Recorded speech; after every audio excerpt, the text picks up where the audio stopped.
আমরা এক পায়ে দাঁড়ানো আছে। উনি এখন ডাক দেখ, এখনই চলে যাবো আমরা, আপনার কথায় আমি যাবো না। উনি আমাকে কল করুক, আমাকে বলুক, আমরা কমিটি সবাই প্রয়োজন যাবো, যে আমরা যেভাবে সমাধান হয়। আমরা কোনো বিশৃঙ্খলা চাই না, আমরা সমাধান চাই।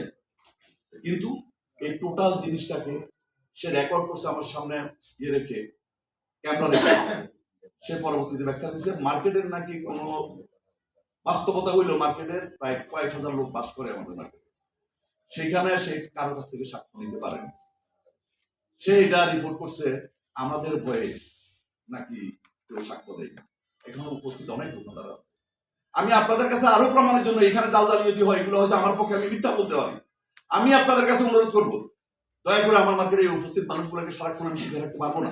আপনারা একান্তে যে যদি সত্যতা প্রমাণ করতে চান, আপনারা মার্কেটে যাবেন, একজন করে জিজ্ঞেস করবেন আসলে কি এখানে কি বর্তমান কমিটি কারোর উপর কোনো জোর জুলুম করে কিনা। সর্বশেষ আমি শুধু বলবো, আমার এই ডেভেলপমেন্ট সংক্রান্ত জায়গায় ডেভেলপার সাহেব যে কাজগুলো করছেন, এটা নিতান্ত বাইশ্য অসহায় পরিবারের সাথে রীতিমতো তাদেরকে পথে বসায় দেওয়ার মতো জুলুমের কাজ করছেন। আপনাদের সহযোগিতায়, আপনাদের প্রচারের মাধ্যমে সংশ্লিষ্ট সবাইকে এই বিষয়গুলো জানাবেন। সর্বশেষ আমাকে নিয়ে আমি এটা একটু সিরিয়াসলি বলব। আমি যদিও লিখিত বক্তব্য এটা নেই, পুরা বাকিশা মার্কেট এরিয়ায় কয়েক হাজার লোক যারা বাস করে তারা প্রত্যেকেই জানেন, আওয়ামী লীগের আমল থেকে, আওয়ামী লীগের 22 সালে আমি নির্বাচিত হই এখানে সেক্রেটারি হিসেবে। তখন আমাকে বলা হয় যে আওয়ামী লীগকে হারাইয়া আমি ওখানে সেক্রেটারি হয়েছি, সে আওয়ামী লীগের পক্ষ থেকে তারা মার্কেটে হাইটা জামাত বিএনপি এখন মার্কেট দখল করছে।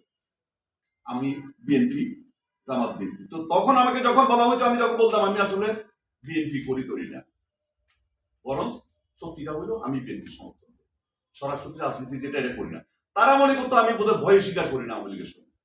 আর এখন বিএনপির সময় না, 5ই আগস্টের পর থেকে যখন আওয়ামী লীগ নাই, তখন আমাকে ওই গোষ্ঠীগুলো বানানোর চেষ্টা করছে, এই তো আওয়ামী লীগের, এই তো আওয়ামী লীগের সাথে যোগ সাদৃশ্য করে চলার চেষ্টা করছে, এই কিসের বিএনপি। আমি তখনও আবার জোর গলায়, এখন আপনাদের সামনে যেরকম বলছি, আমি বলছি যে না, আমি বিএনপি না, এখনো বলছি। আমার একজন সাধারণ মানুষ হিসাবে, এই দেশের একজন নাগরিক হিসাবে আমার এতটুকু অধিকার আছে সমর্থন করার একটা দল, আমি ওই দলটাকে সমর্থন করি, এতটুকু ছাড়া আর কোনো কিছু না।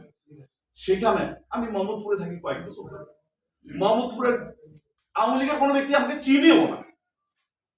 আমি ওখানে নেতা তো হইলো অনেক দূরের কথা। আমাকে বিভিন্ন ভাবে কিছুদিন ধরে, আমি এখন বুঝতেছি এই কোম্পানির সহায়তা নিয়ে কিছু আওয়ামী চক্র আমাকে বারবার জানানো হয় যে আমার নামে নাকি একটা মামলা আছে, এবং সেই মামলায় শেখ হাসিনার প্রধান আসামি ওবায়দুল কাদের সাহেব, আমি 124 নম্বর তালিকায় আছি। তো কোন থানায়? মোহাম্মদপুর থানায়। আমি মোহাম্মদপুর থানায় খোঁজ নিয়ে এলাম, এবং মোহাম্মদপুর থানার এএসআই সাহেব সার্চ দিয়ে দেখলেন বাংলাদেশের কোন থানায় আমার নামে কোনো মামলা। পরে শুনলাম আদালত থানায় নাকি আছে, আমি খোঁজ দিতে পারিনি। আদালত থানায় খোঁজ নিয়ে আদালত থানা থেকেও রেজাল্ট একটাই, কোথাও কোনো মামলা নেই। কোর্টের